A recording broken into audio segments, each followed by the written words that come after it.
Hello students. अभी हम question number 9 देखते हैं। ये काफी अच्छा क्वेश्चन पूछा है मैग्नेटिक मोमेंट के कंसेप्ट पे। तो इस क्वेश्चन में एक सॉलिड कंडक्टिंग स्फीयर दिया है। तो this is a conducting sphere. इसकी रेडियस दी है आर, मास दिया है कैपिटल एम और इसके ऊपर चार्ज दिया है कैपिटल क्यू। और ये बोला गया है कि ये स्फीयर इसके डायमीटर के अबाउट ओमेगा एंगुलर वेलोसिटी से रोटेट करता है।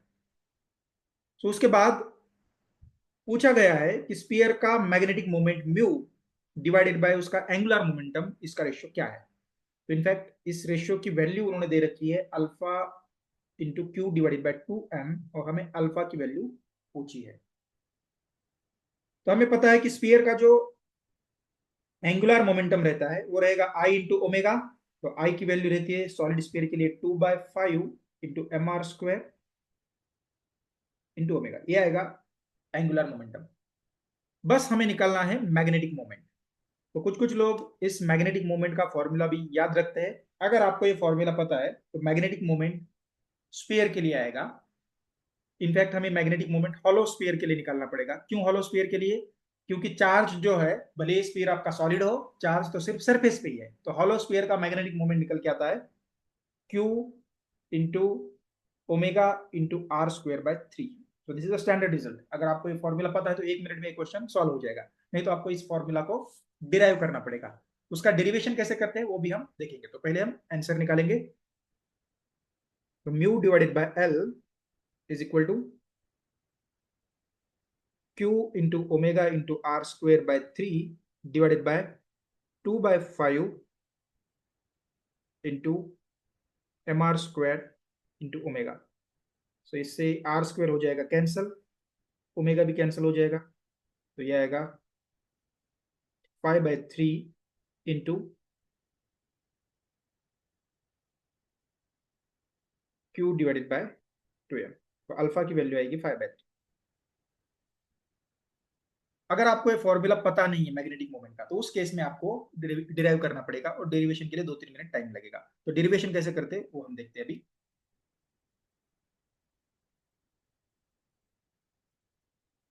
तो आपको ये पता होना चाहिए कि कोई भी चार्ज अगर रोटेट कर रहा है तो rotating charge will create a current loop.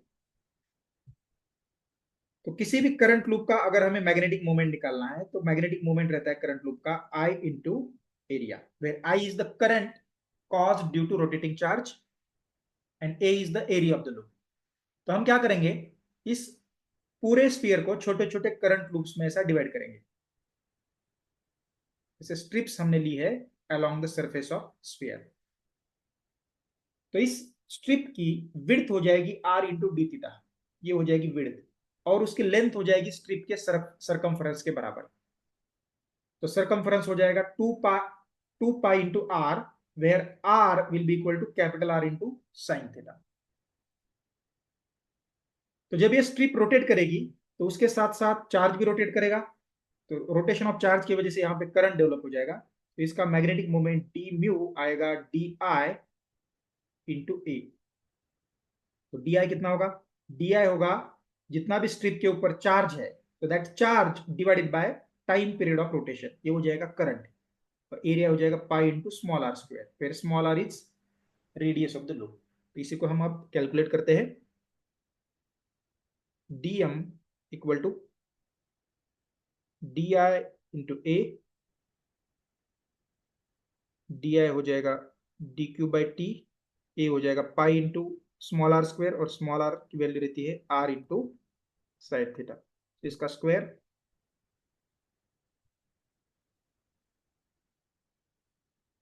तो डी क्यू आएगा surface charge density into area divided by time period आएगा 2 pi by omega into pi into r² into sine theta. तो यहाँ पे ये पाई का टर्म हो जाएगा कैंसिल। तो सिग्मा को लिख सकते हैं, सरफेस चार्ज डेंसिटी को हम लिख सकते हैं charge divided by area of the sphere. तो स्फीयर का सरफेस एरिया आएगा 4 पाई r² इंटू, तो डी ए डी आएगा width of the strip R D theta into strip का circumference 2 pi R into sine theta, ये आएगा D A. तो यहाँ का divided by 2 as it is, तो this thing is D A multiplied by R square into sine square theta as it is. तो यहाँ पे क्या कैंसिल हो रहा है देखो, ये पाई फिर से कैंसिल हो रहा है, ये 2 कैंसिल हो रहा है इधर, तो डी म्यू आएगा क्यू इंटू ओमेगा, ये आर स्क्वेयर भी कैंसिल हो रहा है यहाँ पे, आर इंटू आर, यहाँ पे एक आर स्क्वेयर का टर्म बचेगा, divided by 4 into sine square theta into sine theta, ये आएगा sine cube theta, sine cube theta into D theta. यह आएगा मैग्नेटिक मोमेंट बस एक स्ट्रिप का। अगर हमें पूरे स्फीयर का मैग्नेटिक मोमेंट निकालना है तो ऐसे सभी स्ट्रिप्स के मैग्नेटिक मोमेंट की एडिशन करनी पड़ेगी, वो एडिशन हम इंटीग्रेशन से निकालते हैं। तो mu will be equal to integral of, अभी Q omega R square by 4, ये तो कांस्टेंट है, तो ये आएगा इंटीग्रेशन के बाहर, into integration of sine cube theta into D theta. तो इंटीग्रेशन के लिमिट्स क्या होनी चाहिए, तो पूरा स्फीयर कवर करने के लिए तो थीटा को हमें 0 से लेके पाई तक वेरी करना पड़ेगा, 0 टू पाई। या आप ऐसा भी कर सकते हैं कि थीटा को 0 से पाई बाय 2 तक वेरी कीजिए, तो उसके बाद हमें हेमिस्फीयर का मैग्नेटिक मोमेंट मिलेगा, और उसको मल्टीप्लाई बाय 2 कीजिए। तो मैं सेकेंड मेथड यूज करता हूँ, तो 2 से मल्टीप्लाई करता हूँ एंड देन इंटीग्रेशन की लिमिट में 0 से पाई बाय 2 तक रखूंगा। ऐसा क्यों कर रहा हूं मैं, क्योंकि इसका इंटीग्रेशन हम डायरेक्टली निकाल सकते हैं रिडक्शन फॉर्मूला से। मैथमेटिक्स में आपको रिडक्शन फॉर्मूला पता होगा कि अगर साइन थीटा या कॉस थीटा का हमें इंटीग्रेशन करना है और यहाँ पे ट्रिग्नोमेट्रिक फंक्शन का अगर पावर n है तो उसका ही रिडक्शन फॉर्मूला आता है। तो हमारे लिए n की वैल्यू है 3, यानी कि ऑड वाला फॉर्मूला यूज करना पड़ेगा ऊपर वाला, तो बस अपना रिजल्ट ही आएगा सिर्फ 2/3 इंटू 1।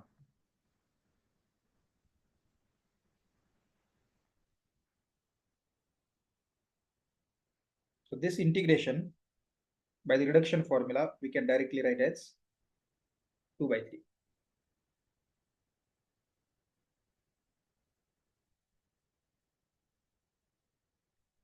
तो म्यू आएगा mu equal to q into omega into r square divided by 4 into 2 into 2/3, ये 4 4 हो जाएगा कैंसिल। सो म्यू का फॉर्मूला आएगा q into omega into r square by 3। तो म्यू बाय एल ये आएगा q omega into r square by 3 whole divided by 2/3 m into r square, ये I हो गया into omega, so this will be 5/3 into q divided by 2m, so alpha value is 5/3। I hope you understood this solution. Thank you very much for watching my video.